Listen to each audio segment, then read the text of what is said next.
अधिनायक जय हे भारत भाग्य विधाता।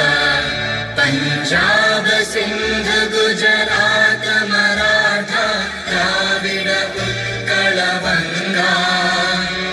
विंध्य हिमाचल यमुना गंगा उच्चल जलधि तरंगा।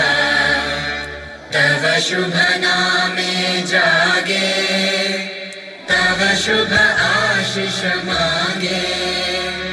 गाहे तव जय गाथा